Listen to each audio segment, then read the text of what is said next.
Welcome to our channel. Today we how to authorize Snowflake for AI query automation, full guide step by step clearly. To begin authorizing Snowflake for AI query automation, ensure you have the necessary permissions on your Snowflake account. Log into your Snowflake account using your credentials.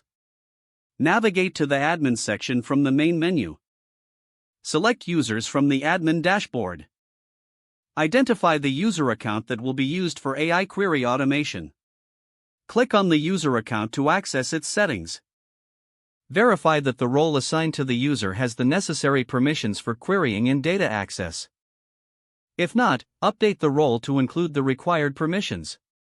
Next, navigate to the Warehouses section. Select or create a warehouse that will be used for your AI automation tasks. Ensure that the warehouse is configured with sufficient resources to handle your queries. Now, proceed to the Databases section.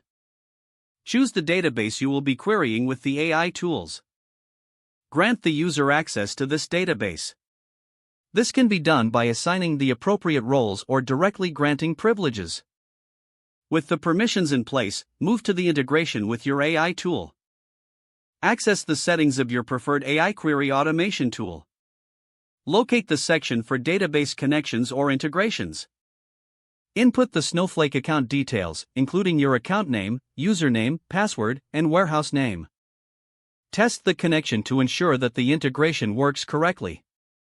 Once the connection is validated, configure the queries you wish to automate.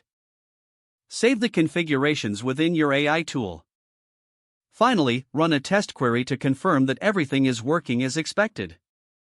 Monitor the results and adjust any settings as necessary for optimal performance. If the page does not load, refresh the browser or try again in a private or incognito window. Make sure you are using the correct email address, then retype it carefully to avoid small typos. If your password is not accepted, use the reset option and create a new strong password you can remember. Check your spam folder for verification or security emails, then complete any requested confirmation steps. Don't forget to like this video and subscribe to our channel for more step-by-step tech guides.